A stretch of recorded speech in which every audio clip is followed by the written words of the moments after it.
Hello students, myself doctor Ashish Shrivastava and आज के इस डीपीपी में मैं आपसे डिस्कस करने वाला हूं कुछ बहुत ही इंपॉर्टेंट क्वेश्चंस जो कि बेस्ड होंगे कोडोमिनेंस पर। और कोडोमिनेंस हमने पढ़ा हुआ है एक ऐसी प्रोसेस है जिसमें कि F1 हेट्रोजाइगस या F1 हाइब्रिड दोनों ही पेरेंट के फिनोटाइप को रिजेंबल करता है या एक साथ एक्सप्रेस करता है। इस डीपीपी में जो क्वेश्चंस हैं, क्योंकि वो कोडोमिनेंस पर बेस्ड है और कोडोमिनेंस का एक बेस्ट एग्जांपल है ह्यूमन में ABO ब्लड ग्रुपिंग, इसलिए सभी क्वेश्चंस जो आप देखेंगे वो कहीं ना कहीं ब्लड ग्रुपिंग से भी रिलेटेड होंगे या ब्लड ग्रुपिंग पर भी बेस्ड होंगे। तो ये पांचों क्वेश्चंस आपके लिए काफी इंपॉर्टेंट है, क्योंकि ऐसे ही कुछ पैटर्न में क्वेश्चन ज्यादातर नीट एग्जामिनेशन में पूछे जाते हैं। तो स्टार्ट करता हूं मैं अपने आज के इस डीपीपी को। आपको कॉन्टिन्यूअसली इस लेक्चर को आखिरी तक देखना है, क्योंकि इसमें जितने भी क्वेश्चन मैं आपसे डिस्कस करूंगा अलॉन्ग विद देयर सॉल्यूशन वो आपके एग्जाम के लिए काफी इंपॉर्टेंट है। तो पहला क्वेश्चन मैं आपसे डिस्कस कर रहा हूं। पहले क्वेश्चन में क्या बोला जा रहा है, एक डोनर है और उसके पास जो ब्लड ग्रुप है उसका वो है AB, यानी डोनर के पास जो उसका खुद का ब्लड ग्रुप है वो AB है एंड वो सेफली ब्लड को डोनेट कर सकता है किसी रेसिपिएंट में जिसका ब्लड ग्रुप टाइप क्या होना चाहिए। यानी कि क्वेश्चन बहुत सिंपल है। क्वेश्चन में जो आपको दिया जा रहा है वो मैं आपको सबसे पहले बता देता हूं। क्वेश्चन के अकॉर्डिंगली जो डोनर है उसका ब्लड ग्रुप है AB, यानी उसकी आरबीसीज पर A और B दोनों एंटीजन प्रेजेंट हैं और ये एक्चुअली में क्या कर सकता है, ये कैन सेफली डोनेट, ये सेफली डोनेट कर सकता है अपना ब्लड जिस भी रेसिपिएंट को आपको बताना है कि उस रेसिपिएंट का ब्लड ग्रुप क्या होगा जिसको ये सेफली अपना ब्लड डोनेट कर सकता है। तो आपके पास टाइम बहुत कम है, 4 ऑप्शंस हैं, A and AB, B and AB, AB only and O only. तो आपका राइट आंसर क्या है वो आप जल्दी से चेक कर सकते हैं। तो आप ऐसे इस क्वेश्चन को सॉल्व कर सकते हैं कि अगर डोनर का ब्लड ग्रुप AB है, अगर डोनर का ब्लड ग्रुप क्या है AB, तो इसका मतलब है कि इसके पास जो आरबीसीज हैं उन पर A और B दोनों एंटीजन प्रेजेंट है और ये अपना ब्लड केवल उस रेसिपिएंट को दे सकता है जिसके पास भी आरबीसीज पर A और B एंटीजन की प्रेजेंस एक साथ हो, यानी कि रेसिपिएंट का जो ब्लड ग्रुप होना चाहिए वो क्या होना चाहिए AB। तो ये तो एकदम श्योर हो जाता है कि इस क्वेश्चन का जो राइट आंसर है वो है C। लेकिन अब हम ये समझ लेते हैं कि आखिर कोई भी डोनर रेसिपिएंट को ब्लड जब देता है तो वहां पर ब्लड ट्रांसफ्यूजन के पहले ये चेक करना बहुत ज्यादा जरूरी क्यों होता है कि डोनर और रेसिपिएंट के बीच में जो ब्लड एंटीजन्स हैं आखिर उनके बीच का रिलेशनशिप क्या होना जरूरी है। फॉर एग्जाम्पल मैं आपको ऐसे समझा सकता हूं कि अगर मान लीजिए कि AB ब्लड ग्रुप वाला डोनर अगर किसी ऐसे इंडिविजुअल को अपना ब्लड देता है जिसके पास केवल उसकी आरबीसीज पर A एंटीजन है, तो ऐसी कंडीशंस में जो रेसिपिएंट होगा उसकी बॉडी में एंटी-B एंटीबॉडीज का फॉर्मेशन हो जाएगा, यानी कि वो अपनी बॉडी में एंटीबॉडी B का फॉर्मेशन कर लेगा, यानी ऐसे एंटीबॉडीज का फॉर्मेशन कर लेगा जो डोनर के B एंटीजन के अगेंस्ट एग्लूटिनेशन शो करेंगी या इंटरैक्शन शो करेंगी, एंटीजन एंटीबॉडी इंटरैक्शन शो करेंगी। और ऐसी कंडीशंस में डोनर का ब्लड हम कभी भी A ब्लड ग्रुप वाले इंडिविजुअल को नहीं दे सकते अगर डोनर ब्लड ग्रुप के बेसिस पर AB है। सिमिलरली अगर डोनर का ब्लड ग्रुप AB है और रेसिपिएंट का ब्लड ग्रुप अगर मान लीजिए B है, यानी उसकी आरबीसीज पर केवल और केवल B एंटीजन है, तो ऐसी कंडीशन में जो रेसिपिएंट होगा वो डोनर के A एंटीजन के अगेंस्ट एंटीबॉडी A का फॉर्मेशन कर लेगा। यानी कि यहां पर प्रॉब्लम क्या आएगी कि जो रेसिपिएंट है उसकी बॉडी में एंटीबॉडी A का फॉर्मेशन हो जाएगा या एंटी सीरा A का फॉर्मेशन हो जाएगा। ऐसे ही हम बात करें कि अगर AB ब्लड ग्रुप वाला कोई इंडिविजुअल किसी ऐसे रेसिपिएंट को अपना ब्लड देता है जिसके पास कोई भी ब्लड एंटीजन उसकी आरबीसीज की सरफेस पर नहीं है, यानी कि उसका ब्लड ग्रुप जो है वो O है, तो उस कंडीशन में आप देखेंगे क्या प्रॉब्लम आने वाली है। तो जो रेसिपिएंट होगा वो एंटीबॉडी A और B दोनों का फॉर्मेशन कर लेगा, क्योंकि वो दोनों ही एंटीजन्स को अपनी आरबीसीज पर नहीं रखता और जब डोनर की आरबीसीज पर उसको A और B एंटीजन दिखाई देगा तो उसकी बॉडी उसे रिकॉग्नाइज करेगी और उसके अगेंस्ट उसकी बॉडी में इम्यून रिस्पॉन्स डेवलप होगा और वो एंटीबॉडी A और एंटीबॉडी B दोनों का फॉर्मेशन कर लेगा, क्योंकि एंटीजन A और B उस रेसिपिएंट के लिए जिसका ब्लड ग्रुप O है वो फॉरेन पार्टिकल की तरह एक्ट करेंगे, यानी कि वो उसकी बॉडी में एज अ फॉरेन पार्टिकल या एंटीजन की तरह रिकॉग्नाइज होंगे और वो एंटीबॉडी और एंटीबॉडी भी दोनों का फॉर्मेशन कर लेगा। तो इस क्वेश्चन का राइट आंसर अब आपको समझ में आ गया होगा, ए बी ओनली।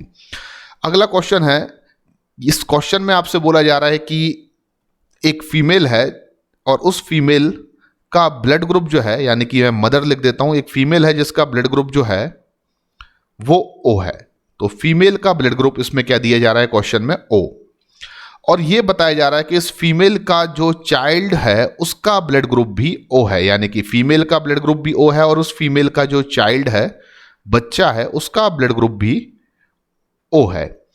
अब यह बताया जा रहा है इस क्वेश्चन में कि अगर मान लीजिए कि इस फीमेल के हस्बैंड यानी कि उस चाइल्ड के फादर का अगर ब्लड ग्रुप ए हो, यानी कि फादर का ब्लड ग्रुप अगर मान लीजिए आप ए हो, तो आपको बताना है इस क्वेश्चन के अकॉर्डिंगली जो पूछा जा रहा है कि फादर का जीनोटाइप क्या होगा। यानी कि अगर फादर का ब्लड ग्रुप ए है और बच्चे का ब्लड ग्रुप ओ है और मदर का ब्लड ग्रुप ओ है, तो फादर के ब्लड ग्रुप ए होने के पीछे उसमें जीनोटाइप क्या होना चाहिए। तो बहुत सिंपल है ये क्वेश्चन भी। आप ऐसे कंसीडर करें कि अगर मदर का ब्लड ग्रुप ओ है तो डेफिनेटली जीनोटिपिकली मदर जो होगी वो रेसेसिव होमोजाइगस कंडीशन रखती होगी, यानी स्मॉल आई। और बच्चे का ब्लड ग्रुप अगर ओ है तो इसका मतलब बच्चा भी होमोजाइगस कंडीशन रखता होगा, यानी कि स्मॉल आई। तो अब फादर अगर मान लीजिए होमोजाइगस ए ब्लड ग्रुप रखते होते तो बच्चा कभी भी ओ ब्लड ग्रुप का बॉर्न नहीं हो सकता था। तो ऑब्वियसली फादर का जो ब्लड ग्रुप ए है उसके पीछे जो जीनोटाइप होगा that is I A small I, यानी कि फादर जो होंगे वो ए ब्लड ग्रुप के लिए हेट्रोजाइगस होंगे। इन सच कंडीशन अब ये पॉसिबिलिटी बिल्कुल बन सकती है कि अगर मदर की तरफ से स्मॉल आई अलील आता है और क्योंकि फादर ए ब्लड ग्रुप होने के साथ साथ हेट्रोजाइगस जीनोटाइप रखते हैं और फादर से जो अलील आता है वो भी अगर स्मॉल आई आ सकता है क्योंकि पॉसिबिलिटी है, तो बच्चे में ओ ब्लड ग्रुप के होने की प्रोबेबिलिटी बन सकती है। तो इस क्वेश्चन का जो राइट आंसर होना चाहिए वो होना चाहिए कि फादर का जो ब्लड ग्रुप होगा वो ए है अगर, तो उसके पीछे उसका जीनोटाइप जो होगा फादर का वो आई ए स्मॉल आई होगा। तो आई ए स्मॉल आई, यानी कि यहां पर हम ऑप्शन सी को सिलेक्ट कर सकते हैं क्योंकि आई ए स्मॉल आई को कई बार कुछ पेपर्स में आई जीरो लिख दिया जाता है, यहां पर आई जीरो को हम स्मॉल आई कंसीडर कर सकते हैं। तो इस क्वेश्चन का जो राइट आंसर होगा वो होगा सी। अगला जो क्वेश्चन है वो है, if blood groups of parents are A B and O then blood groups of the offsprings can not be. अगर मान लीजिए कि पेरेंट्स के ब्लड ग्रुप ए बी और ओ है, पेरेंट जो है उनका ब्लड ग्रुप क्या है, एक पेरेंट का ए बी है और दूसरे पेरेंट का क्या है, ओ है। तो क्वेश्चन में पूछा जा रहा है कि जो इनके बच्चे पैदा होंगे, जो इनके ऑफस्प्रिंग्स पैदा होंगे, उन ऑफस्प्रिंग्स का ब्लड ग्रुप इनमें से कौन सा है जो नहीं हो सकता है, इनमें से कौन सा ब्लड ग्रुप है जो नहीं हो सकता है। तो आप बड़े ध्यान से देखिए, अगर मैं इस क्वेश्चन में जीनोटाइप बनाना चाहूं तो मैं एक पेरेंट का जीनोटाइप बना सकता हूं आई ए आई बी और दूसरे पेरेंट का जीनोटाइप बना सकता हूं स्मॉल आई। अब ऐसी कंडीशन में आप देख सकते हैं कि ये पेरेंट केवल और केवल दो ही वैरायटी के ब्लड ग्रुप के प्रोजेनीज प्रोड्यूस कर सकते हैं। यानी इन पेरेंट्स के जो बच्चे होंगे, चाहे 2 हों, 4 हों, 5 हों, 10 हों, सभी बच्चे या तो ए ब्लड ग्रुप वाले हो सकते हैं, वो भी जीनोटिपिकली दे आर हेट्रोजाइगस, या फिर वो बी ब्लड ग्रुप वाले हो सकते हैं और वो भी जीनोटिपिकली हेट्रोजाइगस। यानी कि इन पेरेंट्स से होने वाले जितने भी बच्चे होंगे उनमें से 50% बच्चों में प्रोबेबिलिटी होगी इस जीनोटाइप की और उनका ब्लड ग्रुप जो होगा वो होगा ए। और या फिर ऐसे बच्चे 50% पैदा होंगे जिनका जीनोटाइप होगा आई बी स्मॉल आई और उनका ब्लड ग्रुप जो होगा वो होगा बी। तो ऐसे पेरेंट्स दो ही वैरायटी के बच्चे पैदा कर सकते हैं, या तो ए ब्लड ग्रुप वाले या बी ब्लड ग्रुप वाले। अब क्वेश्चन में क्या पूछा जा रहा है कि ऑफस्प्रिंग्स कैन नॉट बी, यानी कि ऑफस्प्रिंग्स पैदा नहीं हो सकती इनमें से किस ब्लड ग्रुप की। तो obviously A B blood group की ऑफस्प्रिंग्स पैदा नहीं हो सकती, पॉसिबल नहीं है, इसको याद रखें।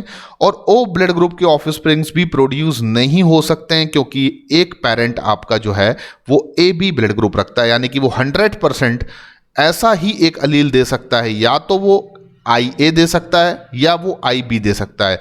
ऐसी कंडीशन में जब कोई भी एक पेरेंट AB ब्लड ग्रुप रखता हो तो किसी भी कंडीशन में O ब्लड ग्रुप के बच्चे पैदा नहीं हो सकते। अगर किसी भी पेरेंट के बच्चे का ब्लड ग्रुप O है जबकि पेरेंट में से कोई एक पेरेंट AB है जिसको हम यूनिवर्सल रेसिपिएंट भी कहते हैं, तो आप मान लीजिए उन पेरेंट का बच्चा कभी भी O ब्लड ग्रुप का नहीं हो सकता। चलिए, इस इंफॉर्मेशन का आप मिसयूज मत करिए। ऐसा मत सोचिए कि अगर आप इस लेक्चर को देखने के बाद कोई इंटरप्रिटेशन निकालने लगें कि भाई किसी एक पेरेंट का ब्लड ग्रुप AB है और दूसरे पेरेंट का कुछ भी है और उनका बच्चा अगर O है तो वो कैसे पैदा हो गया। तो यहाँ पर इसके पीछे आपको कोई कंसेप्ट नहीं लगाना है, पर इतना याद रखना है कि अगर कोई भी एक पेरेंट AB है और दूसरा पेरेंट कुछ भी हो, पर ऐसी कंडीशन में उनका बच्चा जो है वो कभी भी O नहीं हो सकता है।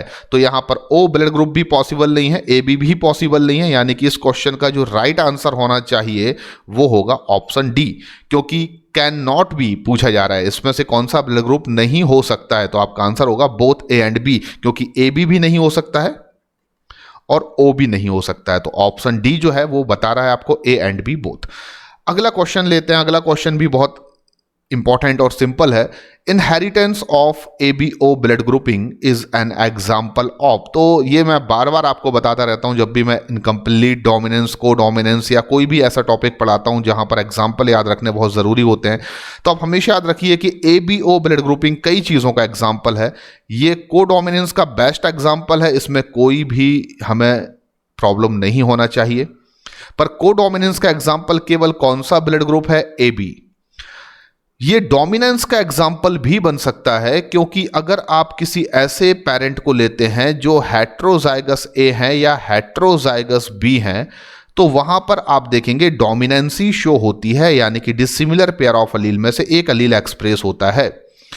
और ये मल्टीपल अलीलिज्म का भी एग्जाम्पल है जो मैं आपको बता चुका हूं। और मल्टीपल अलीलिज्म के एग्जाम्पल के पीछे इसका रीजन है कि ब्लड ग्रुप ह्यूमन में ABO एक ऐसा सिस्टम है जो 3 डिफरेंट अलील एक पॉपुलेशन में रखता है, यानी कि कैपिटल IA, कैपिटल IB और स्मॉल i। इस कारण से इसको हम मल्टीपल अलीलिज्म का एग्जाम्पल भी कह सकते हैं। चलिए अब ऑप्शंस की तरफ आते हैं। डोमिनेंस का एग्जाम्पल है, कोडोमिनेंस का एग्जाम्पल भी है, पर इनकम्प्लीट डोमिनेंस का ये एग्जाम्पल बिल्कुल भी नहीं है, क्योंकि इनकम्प्लीट डोमिनेंस में पेरेंट जो 2 पेरेंट्स होते हैं F1 हेट्रोजाइगस, उनका इंटरमीडिएट फिनोटाइप रिजेंबल करता है। तो इनकम्प्लीट डोमिनेंस का एग्जांपल ABO ब्लड ग्रुपिंग नहीं है, ये आपको मैं बता चुका हूं। इस क्वेश्चन का जो राइट आंसर होना चाहिए वो होगा A एंड B बोथ, यानी कि ये डोमिनेंस का एग्जांपल है in the case of heterozygous condition. A और B ब्लड ग्रुप की हेट्रोजाइगस कंडीशन डोमिनेंस का एग्जांपल है। ये को डोमिनेंस का example in the case of heterozygous condition of IA IB, यानी कि AB ब्लड ग्रुप, लेकिन ये इनकम्प्लीट डोमिनेंस का एग्जांपल नहीं है। तो आंसर क्या होगा? डी। अगला क्वेश्चन है आइडेंटिफाई द रॉन्ग स्टेटमेंट। ध्यान से इस क्वेश्चन को पढ़िए, आपको केवल गलत स्टेटमेंट को सिलेक्ट करना और कुछ भी नहीं करना है। यानी कि इस क्वेश्चन में आपको किस स्टेटमेंट को सिलेक्ट करना है? जो स्टेटमेंट रॉन्ग स्टेटमेंट है, गलत स्टेटमेंट है। पहला स्टेटमेंट आपको बाद में पढ़ा रहा हूं मैं, पहले आपको नीचे से स्टार्ट करते हैं। फर्स्ट स्टेटमेंट हम पढ़ते हैं डी वाला। डी नंबर स्टेटमेंट कह रहा है कि बोथ IA जो कि A पॉलीमर के लिए रिस्पॉन्सिबल है एंड IB जो कि B पॉलीमर के लिए रिस्पॉन्सिबल है are present together and they express because of codominance. तो ये बिल्कुल सही है कि किसी भी ह्यूमन में AB ब्लड ग्रुप का कारण होता है कि उसमें IA और IB एक साथ एक्सप्रेशन देते हैं हेट्रोजाइगस कंडीशन में। तो ये स्टेटमेंट तो सही है, तो इस क्वेश्चन का आंसर नहीं बन सकता क्योंकि आपको रॉन्ग स्टेटमेंट चूज करना है। अगले स्टेटमेंट में पढ़ता हूं C, जिसमें दिया जा रहा है when IB and small i are present only IB is expressed. तो बिल्कुल सही बात लिखी हुई है ये, क्योंकि जब भी IB और स्मॉल i का जीनोटाइप हम देखते हैं किसी इंडिविजुअल में, IB और स्मॉल i, उस कंडीशन में उस इंडिविजुअल का ब्लड ग्रुप B होता है। उसका कारण है क्योंकि उसमें केवल एक अलील एक्सप्रेस होता है, वो IB है, जो डोमिनेंट भी है ओवर स्मॉल i, और ये डोमिनेंसी शो भी हो रही है यहाँ पर। इसलिए तो कहा मैंने कि डोमिनेंसी का भी एग्जांपल ABO ब्लड ग्रुपिंग है, पर उसमें कौन सा पर्टिकुलर ब्लड ग्रुप A और B जो किस कंडीशन में होगा? तब जब वो हेट्रोजाइगस कंडीशन में होगा। तो ये स्टेटमेंट भी बिल्कुल सही है, इसलिए ये भी इस क्वेश्चन का आंसर नहीं हो सकता है। Alleles IA and IB produce sugar. तो बिल्कुल सही बात है, अलील IA जो है वो A पॉलीमर को प्रोड्यूस करता है, A शुगर पॉलीमर। और अलील IB जो है वो बी शुगर पॉलीमर को प्रोड्यूस करता है, यानी कि बी पॉलीमर। तो ये बिल्कुल सही स्टेटमेंट लिखा हुआ है, क्योंकि जब भी किसी इंडिविजुअल में IA या IB या दोनों की प्रेजेंस होती है तो उनकी RBCs की सरफेस पर आपको AB शुगर पॉलीमर या एंटीजेंस की प्रेजेंस देखने को मिल सकती है। तो ये भी इस क्वेश्चन का आंसर नहीं हो सकता, क्योंकि आपको रॉन्ग स्टेटमेंट सेलेक्ट करना है। तो फिर ऑप्शन नंबर ए जो है, alleles B and C also produce sugar, तो मैं आपको बता दूं कि B और C ऐसे कोई अलील नहीं होते हैं ब्लड ग्रुपिंग में जो कोई शुगर प्रोड्यूस करें। ना तो ऐसे कोई अलील्स होते हैं और ना ही ये कोई शुगर को प्रोड्यूस करते हैं, शुगर पॉलीमर को प्रोड्यूस करते हैं। तो ऑब्वियसली ये स्टेटमेंट यहां पर एक रॉन्ग स्टेटमेंट है। तो अब आपको समझ में आ गया होगा कि इस क्वेश्चन का राइट आंसर क्या होना चाहिए। इस क्वेश्चन का जो राइट आंसर होगा वो होगा आपका स्टेटमेंट ए। तो आंसर जो है इस क्वेश्चन का वो है ए। तो 5 जो क्वेश्चंस मैंने आपसे डिस्कस किए ये बहुत इंपॉर्टेंट क्वेश्चंस हैं। भले ही आपको इनमें कई चीज़ें आसान लग रही हो या कुछ कठिन भी हो सकता है, लेकिन आपको ऐसे क्वेश्चंस की प्रैक्टिस हमेशा करते रहना है। मेरे शॉर्ट DPP लेक्चर्स में आपको हमेशा 5-5 या 6-6, 10-10 क्वेश्चंस की प्रैक्टिस मैं कराता रहूँगा, जिससे आपके नीट एग्ज़ाम के लिए आपकी प्रिपरेशन कैसी चल रही है ये आपको मालूम चलता रहे। यानी कि ये जो मेरे DPPs का जो सिस्टम मैं यूट्यूब पर दे रहा हूँ ये आपके लिए क्यों ज़्यादा हेल्पफुल है, क्योंकि इससे आपको पता चलता रहता है कि आप अपने नॉलेज को कितना बूस्ट कर रहे हैं या कितना आप मेरे थ्रू पढ़ाए गए टॉपिक्स को समझ पा रहे हैं। क्योंकि इन क्वेश्चंस के राइट आंसर ही आपका कॉन्फिडेंस को बढ़ाते हैं, और ये बहुत ज़रूरी भी है कि आप अपने एग्ज़ाम की प्रिपरेशन के लिए ज़्यादा से ज़्यादा NCERT बेस्ड क्वेश्चंस की प्रैक्टिस करें। तो थैंक यू वेरी मच, धन्यवाद। अपने नेक्स्ट लेक्चर में मैं डिस्कस करूंगा आपसे नेक्स्ट इंपॉर्टेंट टॉपिक्स के बारे में।